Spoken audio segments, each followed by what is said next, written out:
have to pardon me. I recently came into contact with Soiler Blade, and I've unfortunately contracted simpitis, so you have to excuse me. I am actually a little under the weather, though, so pardon me if this video has a ton of cuts to it. But Stellar Blade, let's talk about it. Demo came out recently. I pulled myself away from Dragon's Dogma 2 for a little bit to play this one through. It's about an hour and a half, given how much side content you do. There's a boss rush mode after you beat it. When you complete this demo, your save is going to carry over into the final product. I've seen a lot of hype picking up for this game online. Not only personally, like my friend group is legit stoked for this game, but also just when I go online, people are really hyping up the MC. There's a lot of conversation about the beautification of characters in video games. We'll talk about that, don't worry. Also, the combat being this mixture of like Nier and Sekiro, people really liking the feel overall of the game. The tone being very close to Nier though. So what I wanted to do was play the demo, sit down, and talk about it, because I do have some thoughts, as always. So ladies and gentlemen, if you're new here and you're into what's going on in gaming, reviews, previews, demos, all that fun stuff, consider subscribing. We'll be talking about it. All right, so Stellar Blade from the top, I gotta say the opening here was a lot more bombastic than I expected. Like explosions everywhere. It was an all-out war. I thought the presentation in this game was shockingly good. Like, I was there with everyone else when this game was first revealed. It feels like it's been around for a while, and every single trailer I see for it, I go, oh, that looks like a crazy mishmash of ideas. The real thing I was hoping for this demo to confirm when I stepped into it was, which direction is this game going in? I think it's okay to pull inspiration from multiple sources, as Stellar Blade clearly has, but eventually you're going to have to pick a path. Otherwise, you're going to kind of get caught in the middle with a bunch of great ideas, but none of them perfectly executed. But I will say, if they got anything right with Stellar Blade, it is the presentation. The cutscenes look really good. I played it twice over, so I played it once with the English voice acting. For some people, it's having that Xenoblade Chronicles effect where you have the British voices that are kind of oddly placed in here, but it ends up really working well. For me, it didn't work. I went to the Korean voice performances, and I preferred that way more. For me, it was really down to Eve and her sounds in combat. I think she was fine when she was generally speaking, but when anything ramped up, I really wasn't feeling her performance. But overall, I have to say, presentation-wise, the way like you step out into this abandoned city after the big opening of the game, I just have to say that they really nailed the tone and the feel of this game, and that does have me excited. Now, what's happening in this game is kind of beyond me. I played through the demo once more for gameplay purposes. I'll admit I didn't pay close attention to the story. The second time through, I went like, let me dial into these cutscenes. Let me start putting things together.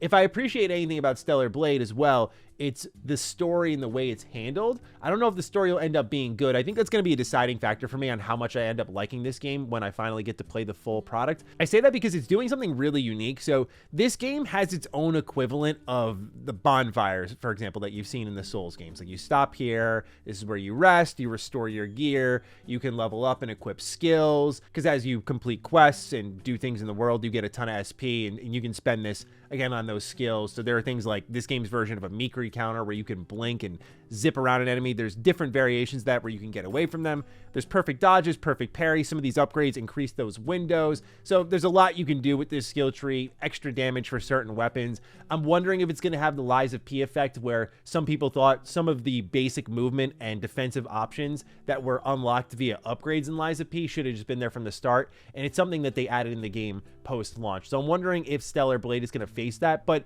if I were to kind of rank how I'm feeling with the progression and the gameplay mechanics, and I'll dive deep into the gameplay later, I would say this falls in the more accessible area for Souls-like gameplay. Like, these bonfires are not going to be your reload points. They're just where you restock, and the game's auto-saving constantly, so if you die in a fight, it's going to pretty much reload you right before that. But as I was saying earlier, you come to these camps, there's a lot of things you can do, and when you sit down and rest, number one, you get to listen to an amazing set of tunes on the record player.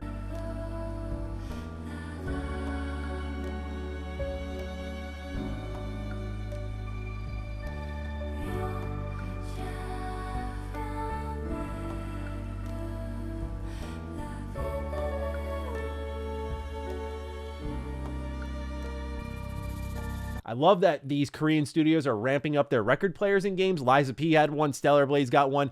Keep it up. I'm absolutely loving it. Beyond the amazing music, what you're also going to see here are cutscenes. So when you sit down and rest, it's like Eve is actively reflecting. And so she's going to get these moments where you see the story starting to come together. At the end of the opening sequence, a close friend of her dies in a pretty brutal manner. This game's super gory. And then you see it kind of zip ahead in time, seemingly 24 hours. And as you sit down in these camp moments, you start to fill in the gaps more and more. I don't know if this will be a consistent narrative thread that's going to continue to build through these camp sequences. It seems like things are catching up in time pretty quickly, but it kind of allows the player to decide when they want story, because that's the only thing that's going to infiltrate. There are high production cutscenes, like when you bump into the first boss, it's actually insane. It throws a whole car at you. It's raining on a parking rooftop. Like, it's really cool. You know, that high production value stuff. But when you want those quiet, slow down moments, you're already choosing to do that by going into the camp and leveling up and allocating your gear. And so now you can just get a cutscene there. So I kind of like the thought behind it, because I don't think many games are constructed this way, so it is unique in that approach. The exploration otherwise, beyond finding these little camps, is decent from what I've seen so far. Pretty good verticality, and I like how they've blended it into the environments. The first time I played the demo, I actually didn't catch that there was an area I could climb up to and find a little chest there. It wasn't like a massive break from the main path, but I have to say I appreciated how seamlessly it was blended into the environment, even though it had the markings that you see in most AAA games of, see this yellow spray paint? Someone did all this so you could find this loot up here. This game has those moments where like the arrows are pointing where to go, but again, I will say that I like that they blend it into the environment enough that I missed it completely the first time. You can actually scan your environments to see enemies around you, where loot is. So again, it goes back to what I said before. Very much the accessible approach to the Souls style video game. Gameplay wise, I would also say Stellar Blade falls on the more accessible end of things. That doesn't mean it's not difficult. There is a learning curve here, but I think because the game doesn't force you to play by any particular rule, that makes it a lot more accessible. So yes, it does take a lot from Sekiro, the deflecting, the Mikri counters, that's all there, but I never found myself leaning on it so heavily to get through fights. So let's take a look at it critically, right? You have Sekiro, which is all about deflecting and countering your foes. As you do that, you're whittling away this stagger gauge, and you're going to do massive damage to them. Otherwise, you're really not doing direct health damage to them in most cases. Then there's games like Jedi Survivor, which is kind of a hybrid of the two. But also, Jedi Survivor follows a lot of the design principles that the Souls games have set up. So when you find, say, one of those camps in Jedi Survivor or the rest spots, the whole level is built around that, where in the case of Stellar Blade, it's more like a pit stop.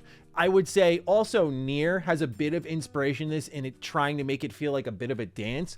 What I kind of walked away from with Stellar Blade is my favorite parts of this game so far, at least if what the demo's telling me is anything indicative of the final product, is the gameplay for me personally is going to be a slow burn that will be defined by how the leveled up skills impact the overall feel of the gameplay. There is a lot going on here. Like, you can hold triangle and rush in at your foes. You can deflect and knock them off balance and eventually do a ton of damage to them. There are all these things that you've seen before, but from what I've experienced in the demo at a low level, mechanically it's sound enough. But I would say that Stellar Blade doesn't really pick a direction and run in it enough to kind of give me this feeling of like, oh, this is what it's doing special. I'm going to use Lies of P as an example in a moment on how the mechanical balance and taking of inspirations can really work in these games. And it's not that it hasn't worked in Stellar Blade, but where I start to note, oh, this may not actually feel that great in certain instances, is like when I was attacked by, I think it was 8 enemies at once, which is cool. You get the skills to use to take out a bunch of enemies at once, but since it's a more of a solo targeting one-on-one fighting game, it felt weird fighting all these enemies at once. So there are times that Stellar Blade wants to be cinematic, throw a lot of enemies at you, make you feel like an action hero, but the combat is more geared to a Souls-like, and you can't deflect all these enemies at once, at least right now. You can dodge them and parry them individually, so it can feel a little awkward at times, and it kind of makes me reflect on other Sekiro clones, like, say, Wolong, which was very much deflection focused, and how they managed to strike a balance between multiple enemies on screen and how your attacks would cover all of them. Yeah, again, I feel like Stellar Blade doesn't know if it wants to always be cinematic action game that's appealing to a lot of fans, or very close to the games that clearly had inspired it. Whereas Lies of P, the reason why I sung the praises of that so hard is because that was a game that took a lot of those elements and combined them together. And then there were enough differentiating factors here in that game, whether it be things like the puppet string, the upgrades you'd get, the abilities attached to weapons, the feel of each weapon. I didn't really get that feel yet, at least in Stellar Blade, where it's like, okay, you're blending things together, but you're carving your own path. It definitely loves Nier, and it definitely loves Sekiro, but I wouldn't say it has the fluidity and the elegance of Nier. And I also wouldn't say it really has the responsiveness of Sekiro, personally. I think I am definitely in the minority on that, but I'm never going to lie to y'all. Like, the world and the music is great, but I find the gameplay not convincing right now. It's good enough. It's not something you're going to play and go like, wow, this is awful. I don't think you're going to walk away with that, but I think there are a lot of games doing it better, and there's a lot of competitors in this space. And so it's a great feeling right now, entry-level approach. If you've been intimidated by other games, this is guided enough where I think it's going to be a perfect entry point for people.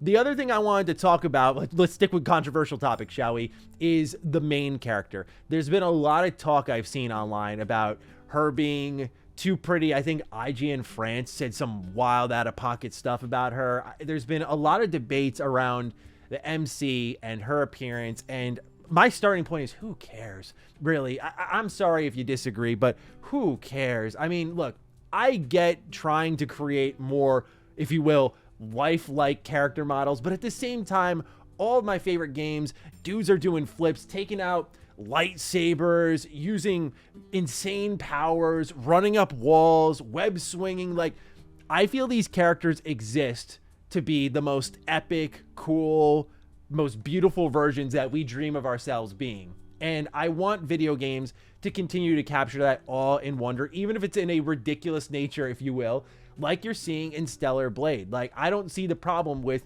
pretty video game characters. I just feel like there's this weird focus on this compared to like what I think is, hey, like, where's the gameplay going in this game? Like, that's how I'm approaching it, is, okay, like, there's a lot going on that's good here. The gameplay is not bad, but it's sort of a wait and see approach for me on how more of those mechanics evolve, which I think will be in a positive way. You know, multiple dodges, the backwards Mikri counter. I think there's going to be more fluidity in the movement overall. So I'm looking forward to seeing how it progresses. But for me, like, this is the last thing that I think of, especially in these games. Like, it does not compute with me why there is this fixation from so much of the web on how characters appear. And I don't back the idea that we need to start making characters more ugly. I get trying to make life characters. There's a difference between that, but also I'm of the belief that when you're making fictional characters, like, you should make them look epic. And I don't see the difference between someone like Eve, but no one's complained about. I'm a huge fan of Tekken 8.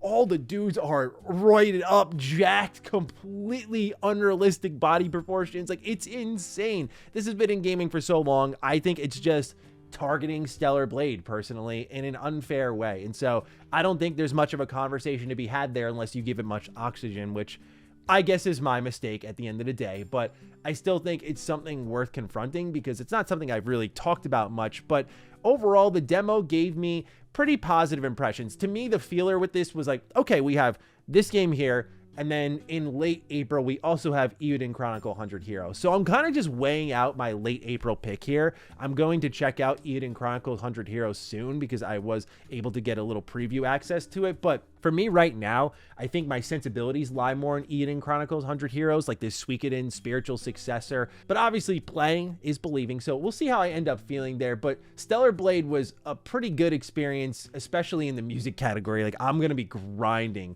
this soundtrack. Some of the supply camp music, the open area explorable music, oh my goodness, they cooked completely. But yeah, you know, it's got a good feel to it, great production value, nice accessible gameplay, tough enough, I would say, and I'm looking forward to seeing how it evolves. But it was definitely more convincing, where I went from kind of being on a game to going, all right, you know what, I actually might check this one out. I know some people think it's like a matte coded game, but I like when games do a lot of things at once. But I don't feel right now Stellar Blade has like a complete one focus, and we'll see if that develops. Like, I'm really excited to see where the story goes, where the gameplay goes, and that means it could go north or south. It means I could come out of this praising Stellar Blade to the high heavens. I could also step out of this and go like, man, they really just lost the plot at some point and didn't really do much there. But I think it's going to trend in a positive direction. That's how I'm feeling, at least. We'll see in due time. But ladies and gentlemen, have you played the Stellar Blade demo? Let me know down below. I am very much looking forward to your thoughts. Other than that, I hope you all have a wonderful rest of your day. Take great care of yourselves. Don't get sick like me. It's not fun. And with that, I'll catch you in the next video. Stay sexy, stay active. I love you all. Peace.